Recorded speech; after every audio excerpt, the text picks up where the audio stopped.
he invitado al arqueólogo Ernesto Olazo Razzoli. Él nos va a presentar la última exposición de este congreso, ProLima y la arqueología en el Centro Histórico de Lima. Ernesto es licenciado en arqueología por la Universidad Nacional de Trujillo, estudiante de la maestría en arqueología con mención en estudios andinos por la Pontificia Universidad Católica del Perú. Ha desarrollado trabajos de investigación en la costa norte, enfocado en lo Virú y Chimú Inca. Actualmente forma parte del equipo de arqueología de ProLima, de la Gerencia de Planificación, Gestión y Recuperación del Centro Histórico de Lima, que es ProLima en realidad, ¿no? Lo que significa, donde es coordinador de operaciones, además de dirigir las investigaciones en el antiguo Hospital Real de San Andrés y además ser responsable del Gabinete de Arqueología del equipo. Se encuentra interesado en el estudio de la loza industrial, la numismática y la muerte en la Lima virreinal. Adelante, Ernesto.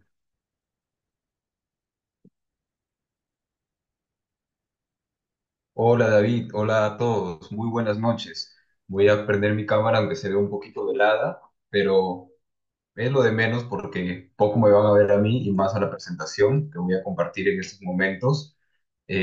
Muchas gracias David por invitarnos, por siempre trabajar de la mano con ProLima y sobre todo permitirnos tener esta ventana para exponer, como ya dices, cosas que son visibles materialmente en el centro histórico de nuestra ciudad, pero que conviene también conversar y compartir en medios como el que tú propones. Eh, Esta exposición va a ser relativamente breve, tomando como referencia la clase o el curso que nos permitiste impartir hace algunos meses, aquí también en tu plataforma del Instituto de Estudios Históricos de Lima. Va a ser básicamente una aproximación a los trabajos que hace ProLima en cuanto a arqueología en el centro histórico, un poco del desarrollo que ha tenido el equipo y los últimos avances que se han podido dar en estos últimos días principalmente, que han sido unos días de locura total en el centro, ya a puertas del día que conmemora la fundación de Lima, ya es mañana, y bueno, cargadísimos de trabajo, pero súper emocionados y apasionados por lo que hacemos para devolver un poco la originalidad patrimonial que tiene pues la ciudad. Como bien comentabas, la exposición se titula ProLima y la arqueología en el Centro Histórico de Lima. ¿Me comentan si se puede ver la pantalla? Sí, se ve muy bien, Ernesto. Adelante. Perfecto, continuamos. Para empezar, estos son algunas intervenciones en espacios urbanos que ha tenido ProLima. ProLima como gerencia está recién desde inicios del año pasado. Anteriormente hemos sido un programa municipal, pero con el trabajo que desarrollamos y, digamos, con la valoración que han sabido dar las distintas entidades del Estado, se ha podido lograr esta categoría de gerencia, lo cual viene acompañado de nuevos retos, nuevas responsabilidades, pero también nuevas formas de intervenir en espacios históricos. Por ejemplo, tenemos la intervención que se hizo en el ambiente urbano monumental de la Plaza Francia con la iglesia de la Recoleta, la iglesia de Santo Domingo, que dudo que haya aquí personas que no lo hayan visitado, conocido y admirado la restauración. Y aunque hace poco, hace unos días y más específicamente hoy día se han presentado nuevas cosas, súper invitados todos a verlo. Eh, es uno de ya es uno de los espacios icónicos más visitados y creo yo mejor valorados del centro histórico. Al costado, en la fotografía de la derecha, la restaurada también iglesia de Nuestra Señora de la Soledad, entre otros espacios como el Óvalo de Mayo, la Plazuela del Teatro, que también han sido intervenidos y recuperados por ProLima. Eso es, digamos, un vistazo general a lo que hace ProLima como gerencia. Y ahora bueno, esta es la parte más aburrida, creo que es el organigrama interno que tenemos como Municipalidad Metropolitana, como ProLima Gerencia y también las distintas sugerencias, un poco para que se entienda cómo es el funcionamiento interno de las cosas, ¿no? Nosotros como equipo de arqueología estamos dentro de la sugerencia de operaciones. que de la mano con el equipo de gestión de riesgos, el equipo de conservación y restauración, al cual pertenece Javier Rojas, el arquitecto, que hace un par de charlas nos habló de una manera tan elocuente sobre el cuartel de Santa Catalina, también el equipo de paisaje y espacios públicos, de fiscalización posterior y de ornato. Todos esos equipos trabajamos de la mano en la parte operativa. Hay otras sugerencias que se dedican a la planificación y a las licencias y autorizaciones del Centro Histórico de Lima. Para empezar a hablar sobre los trabajos que hace el equipo de arqueología en el centro histórico de la ciudad, me gustaría empezar con el Gabinete de Arqueología. Es un espacio que se ubica dentro del ex Hospital Real de San Andrés, que está en la cuadra 8 del Jirón Guayaga, muy próximo a la Plaza Italia y al súper conocido Barrio Chino. Hemos habilitado una antigua enfermería para que pueda servir como un espacio relativamente especializado porque es aún un ambiente temporal. Ya pronto nos mudaremos a un sitio que, que contenga tanto el gabinete, el laboratorio, el depósito, muestras temporales y un museo también permanente. Pero por el momento estamos en San Andrés, donde también hemos desarrollado algunas excavaciones que nos voy a mostrar más adelante. En San Andrés, pues albergamos no solo fragmentería cerámica, que hay por decenas de miles, producto de casi 5 años, mejor dicho, poco más de 5 años de excavación, y también algunas piezas completas que han sido encontradas en las distintas excavaciones, pocas de ellas completas a decir verdad, y muchas de ellas han tenido que pasar un proceso de conservación y restauración para que puedan eh, comprenderse en su totalidad como objetos con valor museable o con valor de exposición, y también para análisis e investigaciones. Estos son algunos otros objetos que se han encontrado, por ejemplo, en las criptas de la iglesia de Nuestra Señora de la Soledad, en el mismo hospital de San Andrés y en algunos canales que, como bien sabemos, surcaban Lima como arterias del río, ¿no? Lima estaba surcada prácticamente en todas las calles por canales, acequias, que suelen ser encontrados en trabajos de emergencia, en obras de reparación de tuberías y que muchas veces son vistos tal vez como túneles o como rutas de escape, pero por lo general suelen ser canales o albañales que dotaban a la ciudad pues de recurso hídrico. De esto ya les iré comentando también un poquito más adelante. Desde el equipo de arqueología también realizamos algunas publicaciones como nuestros boletines, ya vamos por el quinto número. Los boletines se encuentran en descarga libre en Internet, en PDF, como Boletín del Equipo de Arqueología de Lima. Cada uno de estos números está dedicado a un tema puntual a partir del cual desarrollamos una historia que gira en torno a ello. Por ejemplo, el hallazgo de botones e implementos de guerra en el barrio de Monserrate ha servido para hablar sobre cómo Lima también ha sido escenario de estos grandes conflictos que han cambiado y alterado y modificado la historia de nuestro país. Otro ejemplo, el hallazgo de una moneda tipo macuquina de un real de plata en el ex Hospital Real de San Andrés. Ha servido pues para dar a conocer cómo ha sido este proceso de acuñación, intercambio y uso del numerario en el siglo fundacional de la ciudad, y así también con los otros boletines. Recientemente, desde diciembre y el día de ayer, hemos entregado un par de exposiciones museográficas. La de la izquierda es en el Centro Cultural Inca Garcilaso o Casa Spíllega, donde dentro de una muestra mayor que se llama Revelar, tenemos un espacio para mostrar elementos que se han encontrado en la ribera del río Rímac. La muestra se llama Fragmentos de una Lima frente al río y versa sobre cómo la vida cotidiana del pasado se encuentra más o menos emparentada y no tan lejos de la realidad actual como podríamos pensar.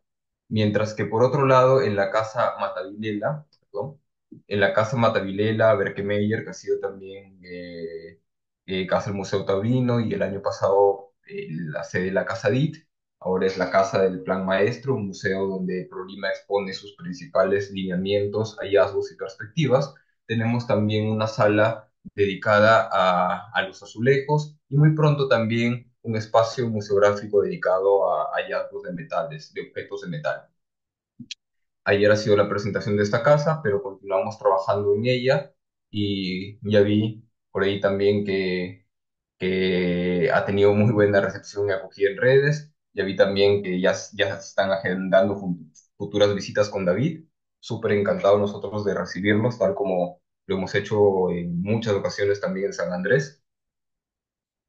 Y bueno, esto ya es de lleno los proyectos de arqueología que se encuentran según el plan maestro dividido en cuatro grandes grupos, como proyectos del plan maestro, propiamente dichos, proyectos en inmuebles, proyectos en espacios públicos y un proyecto especial que es el de Garagay, que si bien es cierto no se encuentra dentro del centro histórico, es un proyecto al cual la municipalidad, Lima y nosotros especialmente le tenemos un gran cariño porque fue iniciado por el fundador y maestro del equipo, el arqueólogo Héctor Walde, que en paz descanse, que bueno, desde donde está nos sigue direccionando y pues nosotros tenemos una gran responsabilidad con su legado.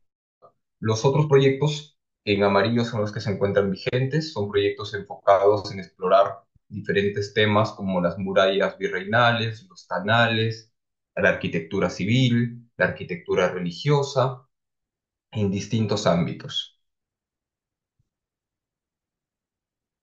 Este es un plano de Ignacio Martorell de finales del siglo XVIII, en el que están destacados en puntos color lila o morado o azul los distintos espacios que arqueología ha intervenido. Muchos de ellos son espacios públicos, la mayoría en realidad son más de 20 sectores de intervención. No nos va a dar la charla, la exposición, comprendo también que están con una jornada maratónica de muy buenas exposiciones, así que nos vamos a enfocar en algunas de ellas con, digamos, separaciones temáticas, profundizando en algunos puntos. Todos esos proyectos están desarrollados por distintos licenciados de arqueología y forman parte de proyectos de investigación arqueológica debidamente autorizados por el Ministerio de Cultura, por si acaso. Bueno, las intervenciones de arqueología en relación temática con la ciudad.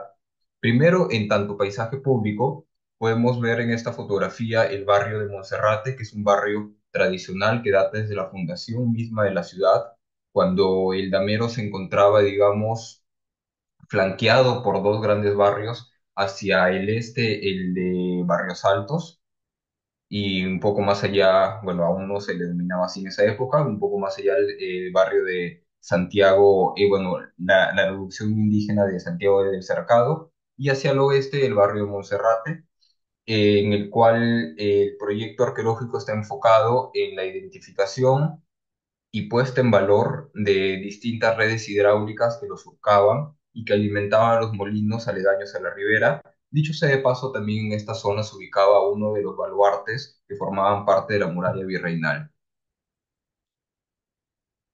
Aprovecho para comentar, ya que menciono el término de puesta en valor, que los proyectos de arqueología que desarrolla ProLima no están orientados solamente al conocimiento especializado de la disciplina, que si bien es cierto es algo muy interesante y que contribuye al conocimiento también de nuestro pasado y de nuestra identidad cultural, sino que también son insumos para la formulación y el enriquecimiento de proyectos arquitectónicos de restauración de espacios públicos.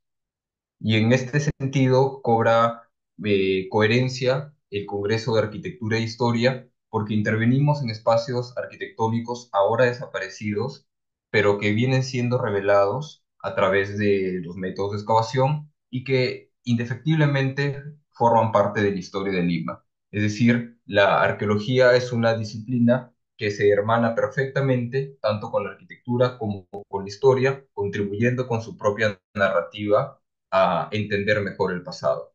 En Monserrate en particular, los canales que se han encontrado van a formar parte de un proyecto de restauración en el cual van a ser expuestos y reutilizados de forma recreativa con una reconfiguración del espacio público en tanto parques y la plazuela misma de Monserrate, ¿no? Hacia la derecha se puede ver la plazuela de San Francisco. Lamentablemente el conjunto monumental de San Francisco, en tanto espacio público, ahora está cerrado, pero esperemos que pronto pueda ser visitado nuevamente y que vuelva a ser un espacio público como en realidad ha sido siempre, ¿no? La Plazuela de San Francisco es un espacio habilitado para, o debería ser nuevamente un espacio habilitado para el uso público sin restricciones, sin muros ni limitaciones. Esta es, lo que se muestra ahí es el acceso hasta ese momento a un tapiado de una cripta que llevaba a una versión anterior de la actual iglesia de Nuestra Señora de la Soledad. También en espacios públicos intervenimos en la Alameda Chabuca Granda, que es la excavación más amplia que tenemos hasta el momento. Esto no es un hallazgo reciente para nada. Se encontraron los restos del molino de Don Jerónimo de Aliaga, que es una estructura que data de mediados del siglo XVI.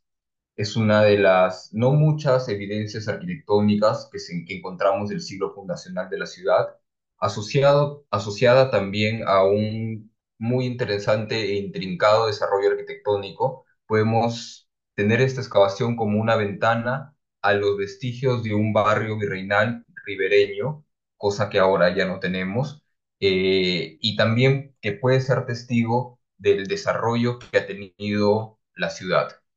Ahora esto se encuentra o se ha encontrado debajo de una berma central, de un jardín, flanqueado por dos pistas, por dos por dos carriles de una pista que se dirige hacia los estacionamientos de Palacio, con un moderno, muy moderno desnivel hacia precisamente los estacionamientos, y ese desnivel ha sido pues hecho artificialmente y ha generado la pérdida de mucha arquitectura virreinal y republicana que ahora encontramos solamente en cimentación. Esto forma parte de un proyecto dentro de la cartera de proyectos del equipo del equipo del río Rímac, que busca generar esta zona como como una gran ventana arqueológica asociada también a los vestigios del Arco del Puente, que se pueden ahora visitar y que se encuentran también en excavación actualmente. Ahora quisiera profundizar más en una intervención que desarrollamos en la intersección de los jirones Amazonas y Huánuco. Lo que pueden ver hacia la derecha es el puente Huánuco. Y en el punto, en el rectángulo amarillo, es donde desarrollamos esta excavación, en la cual se encontró el flanco izquierdo de un baluarte, el primer baluarte empezando por el este de la muralla virreinal, que como sabrán fue parcialmente demolida a finales del siglo XIX por Henry Mays. El flanco izquierdo del baluarte es esta franja o cinta de adobes que se ubica del centro hacia la parte derecha de la fotografía. Lo hemos encontrado en un estado pésimo de conservación, ya que, como vamos a ver en fotografías que les mostraré a continuación, ha sido medianamente depredado por la población que se asentó alrededor de él, usando algunos de sus muros para construcciones domésticas. Y bueno, el crecimiento mismo de la ciudad lo ha ido devorando con el tiempo. Este es un plano de Nolasco, el plano de Fray Pedro Nolasco de 1687, un plano escenográfico. Bueno, no se ha marcado ahí, pero este es otro plano de ingeniero Dupart. Vamos a hacer un acercamiento a la zona. Ahí se puede ver el baluarte, la intersección de los jirones Amazonas y Huánuco. Esta es la estructura de planta pentagonal que da la entrada al barrio de Martinete. Esta es una fotografía de los años 40 del Servicio Aerofotográfico Nacional, en el cual, si podemos ver, se conserva aún la planta pentagonal del baluarte, pero ya dentro de un barrio generado espontáneamente por el crecimiento urbano descontrolado que ha tenido Lima en el siglo XX, y se puede ver cómo muchas viviendas se han adosado al antiguo baluarte. En ese tiempo todavía no existía el puente Huánuco y toda la franja de la ribera estaba dominada por arquitectura principalmente doméstica. Allí se marca un poco el baluarte con este tipo de arquitectura que ha sido arquitectura típica de la Ribera, es decir, arquitectura multifamiliar vertical, en contraposición a las arquitecturas, a la arquitectura de una sola planta con callejones que se puede ver en la parte interior de la ciudad. Esta foto es de una vivienda que fue demolida en la década de los 60, que se encuentra en donde, si no me equivoco, es el campo ferial Amazonas.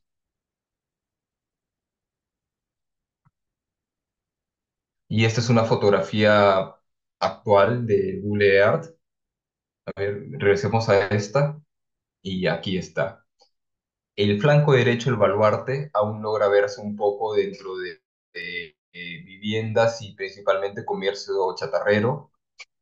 La parte central del baluarte, digamos, la punta del baluarte, ya estaría destruida por completo por el puente Huánuco, pero tenemos mucha esperanza de encontrar aún buena parte del flanco izquierdo del baluarte y en la parte amarilla la pequeña excavación que nos ha permitido evidenciar y poder generar también esta hipótesis de poder encontrar algo más del baluarte. Las otras calles no han cambiado para nada, se mantiene el trazo que marqué en la foto anterior de color rojo, y esto me parece un ejemplo muy interesante de palimpsesto urbano y cómo la ciudad ha ido creciendo, un poco olvidando su pasado, principalmente en décadas anteriores, pero también es una muestra de cómo la voluntad política y la gestión bien orientada puede empezar a devolver a la ciudad elementos que la han caracterizado durante mucho tiempo, ¿no? En este caso como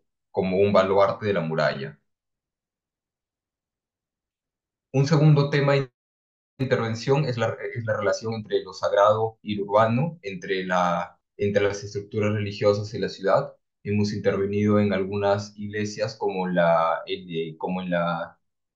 el frontis de la iglesia de la Recoleta, en la Plaza Francia, que ha sido remodelada hace un par de años, pero que espera todavía la puesta en valor de los elementos arqueológicos ahí encontrados. Se encontró, por ejemplo, la portería de San Juan Macías, una antigua capilla y también una antigua capilla que fue demolida para la creación del pasaje Villarán, que ahora une pues, la Plaza Francia con la ex Avenida Wilson, y que es un caso tristemente no aislado, cuyo ejemplo mayor es pues el ensanchamiento de la Avenida Bancay, pero tiene pues otros ejemplos más precisos y más específicos como este pasaje Villarán, que pensamos que se han podido buscar alternativas, tal vez menos pragmáticas, pero sí más acorde a la esencia patrimonial e histórica que tiene Lima, ¿no? Esta es una cripta relativamente inédita en el atrio 2 de la iglesia de Santo Domingo, con una pintura mural muy bien conservada incluso indicando el año en la que fue hecha, en 1692, pero hacia arriba, si se alcanza a leer, se puede ver del año 1679. Recordemos que hubo un gran terremoto en Lima en 1687, que fue precisamente el año en el que se terminaron de construir las murallas. Santo Domingo, como muchas otras iglesias y estructuras, no fueron ajenas a este movimiento sísmico, desde luego, y al parecer esta cripta sufrió una remodelación y esta nueva reconstrucción se registró en esta pintura mural, ¿no? La fotografía de la derecha es súper reciente, es de hoy día, es el atrio 2, es decir, la entrada lateral de la iglesia de Santo Domingo o de Nuestro Señor del Rosario, que es el nombre oficial, y en el que se han expuesto un par de estructuras arqueológicas, hacia la izquierda, que es la entrada a la cripta, con un osario, y hacia la derecha un pozuelo hacia donde convergían redes hidráulicas antiguas. Ahora esto está también abierto al público. Otro tema es la arquitectura urbana por dentro. Intervenimos en algunos edificios, por ejemplo, en la ex casa de las Concepcionistas, que se encuentra ubicada en la cuadra 3 del Girón Callao. Es un proyecto de investigación arqueológica que está orientado a encontrar información para la restauración de esta casa, que va a ser una segunda versión de la Casa de la Cultura Criolla. Ya conocerán la casa dedicada a Rosa Mercedes Ayarza, en Quirón Moquegua, si no me equivoco, cerca de la avenida Tacna. Pero esta casa estará dedicada también a la cultura criolla, pero en honor a Chabuca Grande. Va a ser la casa de Chabuca Grande. Y se han encontrado muchos elementos arquitectónicos que van a nutrir la propuesta de restauración, es decir, no todo lo arqueológico se va a conservar, quisiéramos ya, pero se va a exponer solamente lo más importante y lo que conjugue y tenga mayor coherencia con el diseño de restauración y puesta en valor de la casa. Ahora, otro espacio en el cual me siento personalmente comprometido porque es un sitio que excavé durante algo más de 2 años, que es el ex Hospital Real de San Andrés y que tal vez muchos de ustedes conozcan de la mano de David, que también entiendo es un apasionado del sitio. Es uno de los hospitales más antiguos de Lima, del siglo XVI, naturalmente, de la década de 1550, que junto al Hospital de Santa Ana, situado al frente de la Plaza Italia, de la actual Plaza Italia, y del Hospital San Bartolomé, que está un poco más abajo en Gironguanta, fueron conocidos durante el siglo XIX como el Triángulo de la Salud de Barrios Altos, que se encuentra también muy próximo a la Plaza de Armas, a solo un par de cuadras del Mercado Central. Esta es una fotografía de finales del siglo XIX, segunda mitad del siglo XIX, de la entrada de San Andrés, y alguna vista de una de las tantas intervenciones que hemos hecho dentro del sitio. Más ahora quisiera mostrarles con mayor detenimiento una excavación dentro de este espacio, que es el ex patio de Locos o la antigua loquería del hospital. Ahora ven en esta foto muchos niños, no se trata de cuando el hospital tenía este espacio como una loquería o manicomio, sino uno de los usos posteriores que ha tenido el sitio. San Andrés funciona como hospital hasta 1875, que es el año en que se funda también el Hospital de 2 de Mayo, y todo, pues, y todo lo médico, lo quirúrgico, los pacientes, los enfermos son trasladados de San Andrés al 2 de Mayo. Y ese espacio quedó, entre otras cosas, como un orfanato. Primero un hospicio de la maternidad, un orfanato, un internado, un colegio, y ahora pues la sede operativa de Prolima. Esto es en el año 1908, es una foto del archivo histórico de la Sociedad de Beneficencia Pública de Lima, a quien le pertenece el inmueble y con quienes tenemos un convenio para trabajar en el sitio y restaurarlo y entregarlo pues como un espacio renovado que sirva a la ciudad. Esta es la excavación arqueológica que se desarrolló en la antigua loquería San Andrés, cerca de 150 metros cuadrados, en la que hemos encontrado evidencias desde la fundación misma de la ciudad, es decir, capas que datan de alrededor de 1540, con material arqueológico con una interesante mixtura entre lo Ishma, lo Inca, lo virreinal local y lo europeo también, conjugándose en una sola capa, y después de ello todo el desarrollo de estratigrafía hasta la actualidad, ¿no? Es un interesante, muy interesante laboratorio de campo para entender cómo la ciudad ha ido creciendo y desarrollándose a través de los siglos. Esta es otra vista del Patio de los Locos. Ellos no son locos por si acaso, son trabajadores de Prolima. Y ahí hacia la parte central se ve una sucesión de piletas que en esta vista se aprecia un poco mejor, ¿no?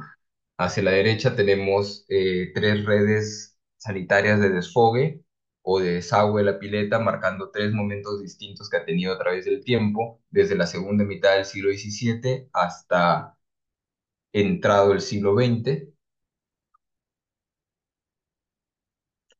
Y esto es una pequeña muestra de las superposiciones estratigráficas con distintas ocupaciones que ha tenido el patio de Locos a través del tiempo. Hemos podido ver, por ejemplo, lo que marcan los números 4, 5 y 6, que es muy interesante porque pensamos que, bueno, lo que está marcado como número 5 es evidencia del gran terremoto en 1746, que marca una división entre dos momentos de reconstrucción del sitio. Ya el punto 6 ya es pues algo de segunda mitad del siglo XVIII y el punto 4 es una ocupación que data desde segunda mitad del siglo XVII. Y esta es una forma de explicar cómo la ciudad ha crecido verticalmente en tiempo de manera forzosa por los numerosos y desastrosos terremotos que ha tenido Lima. Bueno, eso ha sido un vistazo más o menos rápido. No he podido profundizar mucho en ninguno de los sitios, pero espero que les haya parecido interesante y una forma de aproximarnos a la arqueología histórica en el centro de Lima. Ya con David ya coordinaremos también como el curso pasado, algo mucho más puntual, más específico tal vez, y de más extensión para que puedan los interesados conocer con mayor detalle el trabajo arqueológico que hace ProLima en los distintos espacios. Nuevamente, David, muchas gracias por la invitación, a ustedes por la atención, y pues nos vemos mañana en el Centro Histórico de Lima para celebrar la fundación de la ciudad. Gracias.